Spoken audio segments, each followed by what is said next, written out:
আসলে কাজের উপরে কোনো ঔষধ নাই। অনেক দিন ধরেই একটা কাজ যাওয়ার কথা ছিল, কিন্তু যেতে পারিনি অন্য কাজে ব্যস্ত থাকার জন্য। আজকে বরিশাল থেকে আসলাম, বরিশাল থেকে এসেই তার কাজে যাচ্ছি।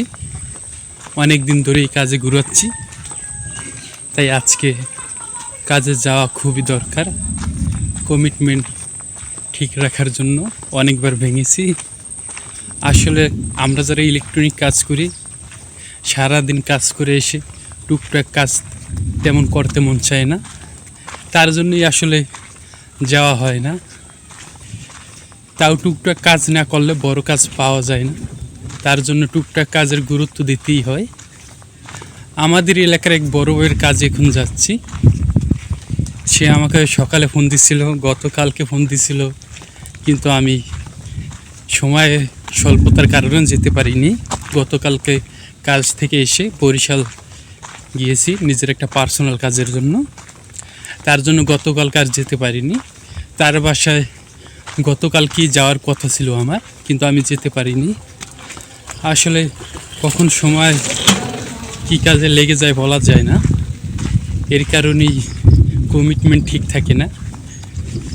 কালকে খুবই গুরুত্বপূর্ণ আমার একটা কাজ ছিল, জরুরি, তার জন্য যেতেই হয়েছে। এখন ওয়েদার খুব একটা ভালো না, তাও বের হয়েছি ভাইয়ের কমিটমেন্ট ঠিক রাখার জন্য। দেখি কি অবস্থা, কারেন্ট যে পাই কিনা। ছোট একটা ঘর, ওয়ালিং করতে হবে। ভাই অনেক আগ থেকেই বলে রেখেছে, ভাইও সময় দিতে পারেনি আর আমিও তেমন সময় দিতে পারিনি, যার ফলে কাজটা সময় মতো আমি করতে পারিনি। যার কাজ সেও খুব বিজি ছিল, তাই আমিও সময় মতো কাজটা করে দিতে পারিনি, আমিও ব্যস্ত ছিলাম। আজকে যখন ফিরে আসি কাজটা করেই দেই, এর জন্য বের হয়েছি। ওয়েদার ঠিকঠাক থাকলে কাজে কোনো সমস্যা হবে না, বৃষ্টি নামলেও সমস্যা হবে না, কারণ বাসার ভিতরেই কাজ, আমি যতটুকু জানি। দেখা যাক বাসায় যে ভিতর কাজ নাকি বাহিরে কাজ।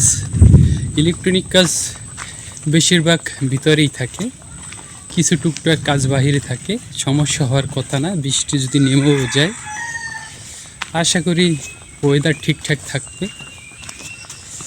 দেখি এখন কি করা যায়, বাইরের কাজটা সম্পূর্ণ করা খুবই দরকার।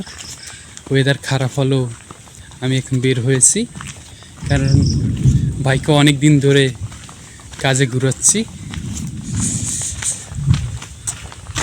আজকের মতো বিদায় নিচ্ছি, ভালো থাকবেন, ভালো রাখবেন, এই প্রত্যাশা নিয়ে বিদায় নিচ্ছি। আল্লাহ হাফেজ।